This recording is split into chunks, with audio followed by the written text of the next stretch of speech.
Polling 99.86% నమోదైంది. ప్రశాంతంగా Palamuru MLC ఉప ఎన్నిక ఉదయం 8 గంటల నుంచి సాయంత్రం 4 గంటల వరకు పోలింగు. ఓటు హక్కును వినియోగించుకున్న ముఖ్యమంత్రి రేవంత్ రెడ్డి గెలుపుపై కాంగ్రెస్ పార్టీ బీఆర్ఎస్ పార్టీల ధీమా. మరి మొత్తం ఓట్లు 1439 ఉంటే ఓటేసింది మాత్రం 1437 మంది మాత్రమే. ఒక ఇద్దరు ఓటేయలే. 2 నియోజకవర్గాలు, ఒక నియోజకవర్గం నుండి ఓలు, ఇంకో నియోజకవర్గం నుండి కోలేయలే. మొత్తం దాదాపుగా ఉమ్మడి పాలమూరు జిల్లాలో జరిగిన లోకల్ బాడీ ఎలక్షన్స్ గురువారం ప్రశాంతంగా ముగిసినాయి. ఓవరాల్గా 99.86% పోలింగ్ నమోదైంది. 1439 ఓట్లకు గాను 1437 మంది తమ ఓటు హక్కును వినియోగించుకున్నారు. మహబూబ్ నగర్, వనపర్తి, గద్వాల, కొల్లాపూర్, అచ్చంపేట, కల్వకుర్తి, షాద్నగర్లో 100% పోలింగ్ జరగగా నారాయణపేట నుండి ఒకరు, నాగర్కర్నూల్ నుండి ఒకరు, వీళ్ళిద్దరు మాత్రమే ఓటు వేయలేదు. కొడంగల్లో సీఎం రేవంత్ రెడ్డి ఓటు హక్కును వినియోగించుకున్నారు. వీళ్ళిద్దరు ఓటు వేయకపోవడం వల్ల ఈరోజు 100% కాలేదు. నిజానికి 99.86% ఓటింగ్తో ప్రజాప్రతినిధులు అందరూ కలిసి మరి ఎమ్మెల్సీ ఎన్నిక చేసుకున్నారు.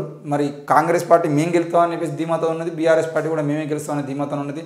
దీంతో రానున్న లోక్సభ ఎన్నికల్లో అటు నాగర్ కర్నూలు అయినా ఇటు మహబూబ్ నగర్ అయినా ఈ 2 నియోజకవర్గాల మీద ఎంతో కొంత ప్రభావం చూపించే అవకాశాలు ఉంటాయి. ఎందుకనంటే స్థానిక సంస్థల ప్రతినిధులు ఎటువైపు ఉన్నారు అనేది ఇక్కడ క్లియర్ అయిపోతుంది.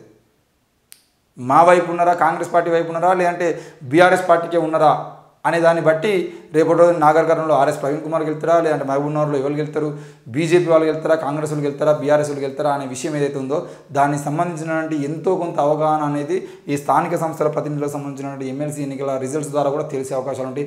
ఒకవేళ ఇక్కడ కూడా కాంగ్రెస్ పార్టీ కనుక విజయం సాధిస్తే తప్పకుండా మరి మహబూబ్ నగర్ దాంతోపాటు నాగర్ కర్నూలు నియోజకవర్గాల్లో ఎంతో కొంత ప్రభావం అయితే కాంగ్రెస్ పార్టీ చూపిస్తుందని చెప్పేసి మనం అనుకోవచ్చు.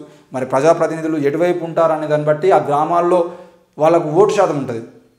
సర్పంచ్ చెప్తానో, వార్డు మెంబర్ చెప్తానో, ఎంపీటీసీ చెప్తానో, జెడ్పీటీసీ చెప్తానో, లేదంటే ఎంపీపీ చెప్తానో, జెడ్పీ చైర్మన్ చెప్తానో వీళ్ళ మాటకు విలువ ఉంటుంది. కాబట్టి 100 ఓట్లను వాళ్ళు ప్రభావితం చేయగలుగుతారు. కాబట్టి సర్పంచ్ చెప్పిండు కాబట్టి ఏదో ఒక రోజున రేపు మళ్ళీ సర్పంచ్ అయ్యేదంటే, లేకపోతే రేపటి రోజున ఏదైనా పని పడితే వాళ్ళు చేస్తారు. కాబట్టి వాళ్ళ మాట మీదకి వెళ్ళి ఓటేసేవాళ్ళు ఉంటారు. కాబట్టి ఈరోజు స్థానిక సంస్థల ప్రతినిధులు ఎటువైపు ఉన్నారనే దాన్ని బట్టి రానున్న రోజుల్లో ఆ ఓట్ల ప్రభావం కూడా ఉంటుందని చెప్పేసి మనం అర్థం చేసుకోవాలి. మరి ఏది ఏమైనా కూడా స్థానిక సంస్థల ఎమ్మెల్సీకి సంబంధించిన విషయంలో అయితే నేను ఉప ఎన్నిక జరిగింది. నాకు తెలిసైతే 99.86% నమోదైంది అని అంటే పార్టీలు అంత మేర ప్రభావం చూపినాయి అన్నట్టు. ఇటు బీఆర్ఎస్ అయినా అటు కాంగ్రెస్ పార్టీ అయినా ప్రతి సర్పంచ్ని ప్రతి ఒక్కరిని ఏ రకంగా వాళ్ళని గుప్పిట్లో పెట్టుకోవాలనే ప్రయత్నం చేసిరు. మొన్న ఎన్నికలకు ముందు జరిగినటువంటి విషయం ప్రకారంగా అయితే ఒక్కొక్కరికి 5 లక్షల నుండి 10 లక్షల రూపాయలు ఇచ్చిరని కూడా తెలిసింది. 5 లక్షల రూపాయలు ఇచ్చిరు అనే విషయం కూడా మన దృష్టికి వచ్చింది. మరి అట్లాంటి క్రమంలో ఏం జరిగిందనేది చూద్దాం. ఇక ఉపాధి కూలీ 300 రూపాయలు కనీస వేతనం పెంచుతూ కేంద్ర ప్రభుత్వం డిసిజన్. ఉపాధి హామీ పథకంలో పనిచేస్తున్న కూలీలకు కేంద్ర ప్రభుత్వం గుడ్ న్యూస్ చెప్పింది. కనీస వేతనాన్ని రూపాయలు 300కు పెంచుతూ నిర్ణయం తీసుకున్నది. వచ్చే ఆర్థిక సంవత్సరం నుంచి ఇది దేశవ్యాప్తంగా అమలు కానున్నట్టు వెల్లడించింది. మొత్తానికైతే ఉపాధి కూలీలకు సంబంధించిన విషయంలో 300 రూపాయలకు పెంచిరు అని చెప్పేసి చెప్తున్న వార్త ఏందో 300 కాదు, వీలుంటే 500కు పెంచురు.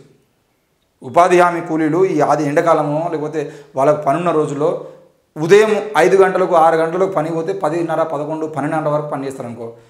6 గంటలు పని చేసేదంటే కనీసం అంటే గంటకు 50 రూపాయల చొప్పున వీళ్ళు పని చేయించుకోవడం అనేది సరైనది కాదు.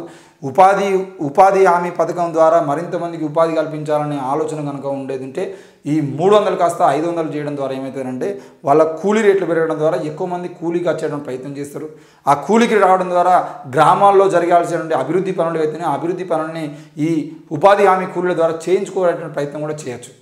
ఈరోజు ఉపాధి హామీ కూలీలకు కేవలం చెరువులు పూడిక, కుంటల పూడిక, లేదంటే చెరువు కట్టలు, ఈ కట్టల నిర్మాణము, లేదంటే జంగల్ కటింగ్ ఇవే కాకుండా గ్రామాల్లోని మిగతా పనులు ఏమైనా ఉంటే ఇప్పుడు ఇందిరమ్మ ఇండ్లకు సంబంధించిన విషయంలో ఇందిరమ్మ ఇండ్ల నిర్మాణం చేపడతామంటున్నారు. ఆ ఇందిరమ్మ ఇండ్లలో కూడా ఈ ఉపాధి హామీ కూలీలను ఏ విధంగా వాడచ్చు, ఏ విధంగా వాళ్ళని ఉపయోగించుకోవచ్చు అనే ప్రణాళిక కూడా చేస్తే బాగుంటుంది. లేదు అనంటే ఈ గ్రామ పంచాయతీలకు సంబంధించిన విషయంలో సఫాయి కార్మికులకు విపరీతమైన భారం పెరుగుతుంది. కాబట్టి ఆ గ్రామ పంచాయతీ బిల్డింగ్ల దగ్గర కానీ, లేదంటే ప్రభుత్వ బిల్డింగ్ల దగ్గర కానీ, అంగన్వాడీ సెంటర్ల దగ్గర కానీ, ప్రభుత్వ స్కూళ్ళలో కానీ ఇట్లాంటి స్కూళ్ళలో జరిగేటువంటి క్లీనింగ్ పనులు ఏవైతే ఉన్నాయో ఆ గడ్డి చిక్కడం కానీ, లేదంటే ఊడవడం కానీ ఇలాంటివి ఏమైనా ఉంటే ప్రతి నెల ఒక వారం రోజుల్లో 10 రోజుల్లో ఉపాధి హామీ కూలీల ద్వారా చేయించే ప్రయత్నం కూడా చేయాలి. ఇట్లాంటి కొన్ని పనులలో ప్రభుత్వ పనులలో ఉపాధి హామీ కూలీలను అప్పుడప్పుడు ఉపయోగించుకునే అవకాశం ఏదైనా ఉంటే వాటిలో ఉపయోగించుకునే ప్రయత్నం చేస్తే ఉపాధి హామీ కూలీలకు కూడా ఉపాధి దొరుకుతాయి. దాంతోపాటు ప్రభుత్వంలో ఈరోజు సఫాయి కార్మికులకు భారంగా మారుతున్నటువంటి ఆ అదనపు పనులు ఏవైతే ఉన్నాయో ఈ అదనపు పనుల భారం వల్ల సఫాయి కార్మికులు ఇబ్బందులకు గురిగా అవుతున్నారు కానీ అవి తగ్గుతాయి. కాబట్టి ఈ విషయంలో కూడా ప్రభుత్వం ఆలోచన చేయాలి. విపరీతంగా ఈరోజు ఉపాధి హామీ కూలీలకు 300 రూపాయలు పెంచడం కాదు, ఇంకో 200 పెంచి 500 చేసినా తక్కువే. వాళ్ళు పనిచేసేటువంటి పని దగ్గర కూడా వాళ్ళకు తీసుకోవాల్సిన జాగ్రత్తలు, మంచినీటి సౌకర్యం కానీ, లేదంటే అక్కడ కనీసంగా ఉండాల్సినటువంటి ప్రథమ చికిత్స కేంద్రాలు కానీ, వీటికి సంబంధించిన విషయంలో కూడా ప్రభుత్వం వెంటనే ఆ బాధ్యత తీసుకోవాలి. ఇప్పుడు ఎవరైతే ఆ అటెండెన్స్ తీసుకునేటువంటి హాజరు తీసుకునేటువంటి వ్యక్తులు ఉంటారో వాళ్ళతో పాటు ఒక ప్రథమ చికిత్స సంబంధించినటువంటి కిట్ని ప్రభుత్వం అందించాలి. దాంతోపాటు మంచినీటి సౌకర్యాన్ని, ఈరోజు ఉపాధి హామీ కూలీలే వాళ్ళు సొంతంగా వాటర్ బాటిల్ తెచ్చుకోవాల్సిన పరిస్థితి ఉంటుంది. మరి వాటర్ బాటిల్ తెచ్చుకునే వాటర్ అయిపోయేది ఉంటే తాగడానికి నీళ్ళు లేని పరిస్థితులు, ఎక్కడో ఊరవుతులో చెరువుల్లో కుంటల్లో తవ్వేటువంటి పరిస్థితుల్లో ఉన్నప్పుడు వాళ్ళకి నీళ్ళు కూడా అందుతలేవు. కాబట్టి ప్రభుత్వం మంచినీటి సౌకర్యానికి సంబంధించిన విషయంలో కూడా వాళ్ళకి సహాయం అందించాలని మేము కోరుతున్నాం. ఎట్టి పరిస్థితుల్లో ఉపాధి హామీ కూలీలకు కూలీ మరింత పెంచి వాళ్ళకు సంబంధించిన విషయంలో మరింత సహాయం చేయాల్సిన బాధ్యత మాత్రం ప్రభుత్వాల మీదనే ఉంది.